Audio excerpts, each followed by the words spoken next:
주님께서 여러분과 함께 또한 사제의 영과 함께 루카가 전한 거룩한 복음입니다. 주님 영광 받으소서. 그 무렵 예수님께서는 기도하시려고 산으로 나가시어 밤을 새우며 하느님께 기도하셨다. 그리고 날이 새자 제자들을 부르시어 그들 가운데서 12를 뽑으셨다.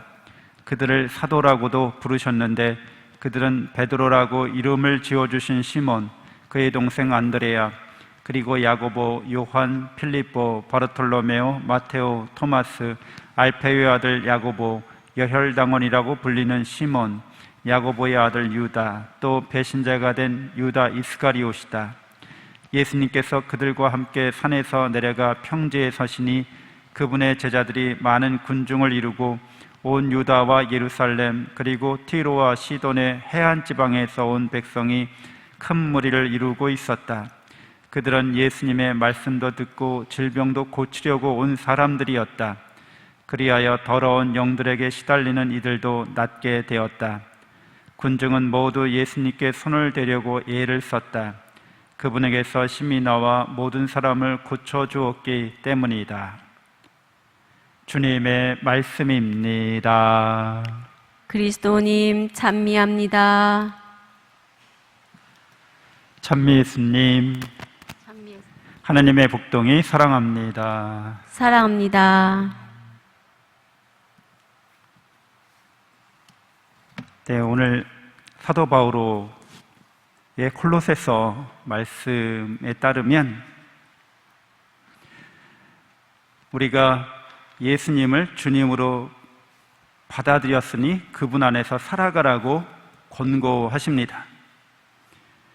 그리고 예수님을 하느님으로 믿는다는 거죠. 그러니까 사람의 아들이신 분, 그분이 곧 하느님의 아드님이셨다는 것이죠. 하느님이면서 사람이신 분, 바로 예수 그리스도 그분이십니다. 하느님이시기 때문에 사람이 되어 오셨다는 것은 그분의 사랑을 우리에게 드러내줍니다. 사랑은 그와 같은 처지로, 입장으로 내려가는 것을 의미하는데 하나님께서 우리 인간과 같은 입장, 처지, 그런 상황 속으로 내려오셨다는 거죠. 그래서 우리 그리스도교가 믿는 하느님은 세상을 사랑으로 창조하신 하느님이십니다. 우리가 지금 살고 있는 이 세계는 저절로 우연하게 그렇게 만들어진 게 아니라 하느님의 사랑에 의해서 무에서 말씀으로 창조되었다고 그렇게 믿습니다. 굉장히 큰, 아주 결정적인 큰 차이를 가져다 줍니다. 우리가 살고 이렇게 살아있고 숨쉬고 우리가 이 지상을, 이 세계를 이렇게 살아가는데 기본적으로 이것이 우연하게 이렇게 된 거야, 저절로 된 거야 라는 생각을 기본으로 깔고 있으면 거기에 사랑은 없잖아요. 저절로 우연하게 된 거니까 거기에 무슨 사랑의 의지라든가 사랑의 의도가 있다거나 어떤 사랑의 의미가 있는 세상이 아니라 허무한 세상이죠. 무의미하다는 거죠. 저절로 그렇게 된 거니까 아무 이유도 없고 아무 목적도 없고 굉장히 무서운 세상이 되는 거죠. 이 세상이 왜 있느냐, 어떻게 있느냐? 그리스도교는 하나님의 사랑으로 말미암아 있다라고 얘기하는 것이고 다른 종교나 철학은 저절로 있다 이렇게 얘기하는 거예요. 그러니까 그것을 어떤 것을 믿느냐는 굉장히 큰 격차를 가져옵니다. 하늘과 땅과 같은 격차를 가져오는데 그리스도교의 믿음 가운데서 사는 사람은 사랑을 갈구하고 사랑을 믿고 그렇게 희망하면서 충족된 삶을 살아가는 것이고 그렇지 않은 것은 이렇게 저렇게 사나 그냥 되는 대로 막 살면 되는 거지 뭐 그냥 잘 먹고 잘 살다가 죽으면 그만이야. 동물들은 그렇게 살아도 돼요. 동물들은 그렇게 큰 의미가 없습니다. 물론 동물들도 여러분들 반려견이나 반려묘 키우시는 분도 있겠지만 사랑받으면 걔네들도 얼마나 행복해하는지 모릅니다. 그러나 사랑 없이 그냥 야생에서 산다고 해서 걔네들이 불행한 건 아니죠. 그냥 야생의 자연의 일부분으로서 그렇게 살다가 사라집니다. 그러니까 사람이 자연의 일부로서 동물처럼 사랑하고 사랑받지 못해도 그냥 살다가 가면 그만이다. 굉장히 이상한 거죠. 사랑은 삶의 의미를 충만케 해줍니다. 존재의 의미를, 근거를 확실하게 마련해 줍니다. 이렇게 우리를 사랑으로 창조하시고 생명 주신 그분께서 우리가 하느님을 사랑하지 못하고 자기 자신마저 사랑하지 못할 때, 이웃을 자기 자신처럼 사랑하지 못할 때, 사랑하지 못한다는 것은 진실하게, 올바르게, 너그럽게, 지혜롭게, 선하게 이렇게 자기를 사랑하지 못한다는 거예요. 이웃도 그렇게 사랑하지 못하고 거짓되게, 악하게, 더럽게 사랑한다는 거죠. 어리석게. 그러니까 그런 사랑을 우리는 죄라고 말하는데, 하느님께서 주신 사랑의 은총, 그 은총 안에서 살겠다고 인간이 약속한 거, 인간이 계약을 맺은 거, 그것을 구약의 할례라고 하는 거죠. 제가 하느님의 사랑받는 자녀로서 살겠습니다 하고 자기 몸의 일부를 자르는 거죠. 피를 내는 거죠. 희생을 의미하는 것이고, 그 사랑에 대한 생명을 건 약속을 말하는 거죠. 그리고 자기 자신뿐만 아니라 자기 자손들도 그러하리라는 것을 의미합니다. 그래서 난지 8해 만에 이제 할례를 베푸는 거죠. 사랑의 약속, 사랑의 계약입니다. 창세기 17장에 아브라함이 하느님과 계약을 맺을 때 그렇게 할례를 통해서 계약을 맺게 되고, 이스라엘 사람들은, 정통 유다인들은 아직까지도 그런 할례를 지키고 있는데, 오늘 콜로새서에서 바오로 사도는 구약의 할례가 아니라 신약의 할례를 얘기합니다. 그 신약의 사랑의 약속, 사랑의 계약이라는 거죠. 그것을 세례라고 말하고 있어요. 그러니까 여러분들이 세례를 받을 때 12절에서 이야기하고 있는 것처럼 여러분은 세례 때 그리스도와 함께 묻혔고 그리스도를 죽은 이들 가운데서 일으키신 하느님의 능력에 대한 믿음으로 그리스도 안에서 그분과 함께 되살아났습니다.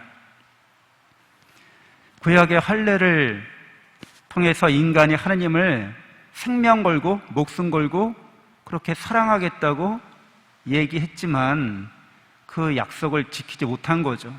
그 약속이 파기된 거죠. 인간의 처지에서 그 약속을 완성시킬 수가 없었던 것이잖아요. 그래서 하나님께서 당신의 아드님을 사람의 아들로 보내셔서 예수 그리스도께서 인간을 대표해서 당신의 생명을 바쳐서 목숨을 내놓으셔서 십자가의 죽으심으로 그 약속을 완성하시고 성취시켜 주신 거죠.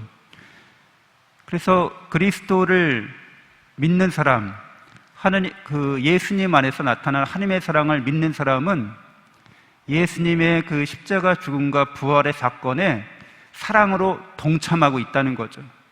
그래서 사랑으로 거듭나게 된다는 겁니다. 그 사랑으로 하나님의 생명에, 영원한 생명에, 부활의 삶에 참여하게 된다고 우리에게 일깨워 주고 있는 거죠. 그래서 예수님의 제자가 된 사람들, 그들은 이제 세상의 헛된 철학에 사로잡히지 않습니다. 사로잡히지 않도록 또 조심합니다.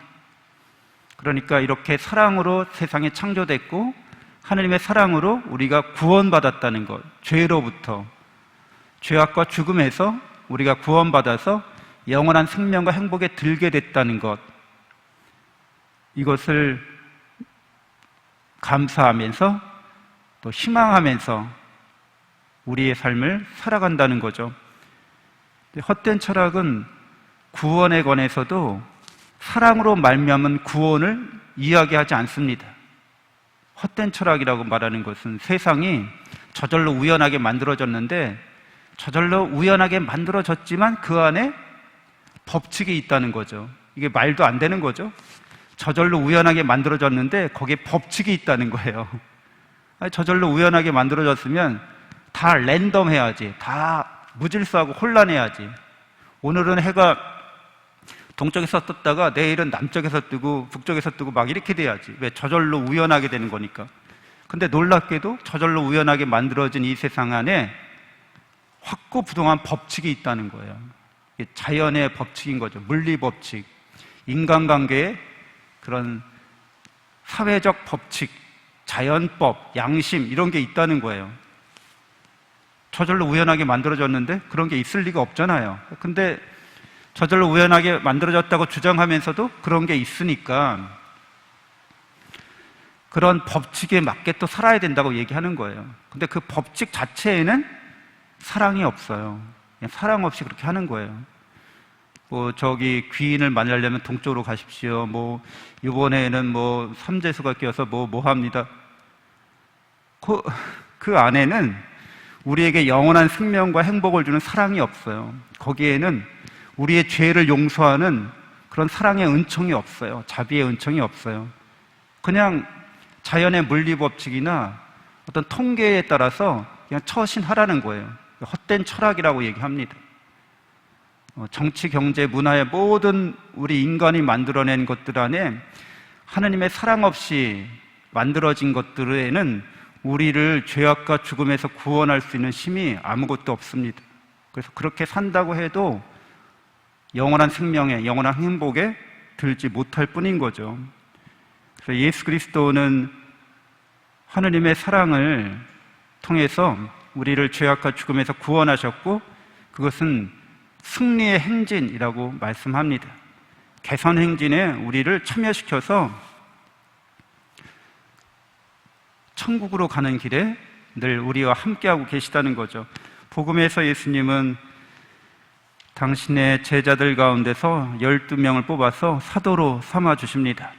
그래서 이 사도들은 예수 그리스도의 그런 공생활에 그분의 십자가 죽음과 부활 사건의 목격 증인이 된 거죠. 늘 함께하면서 사도들뿐만 아니라 많은 제자들이 있었고, 그 많은 제자들이 군중을 이루고 있었고, 또 군중뿐만 아니라 띠로와 시돈 지방에서 이방인들까지 큰 무리를 이루고 있었다고 이렇게 이야기하고 있습니다. 여러분들은 예수님께 더 가까이 나가는 그런 제자다운 삶을 살아가시기를 축원합니다.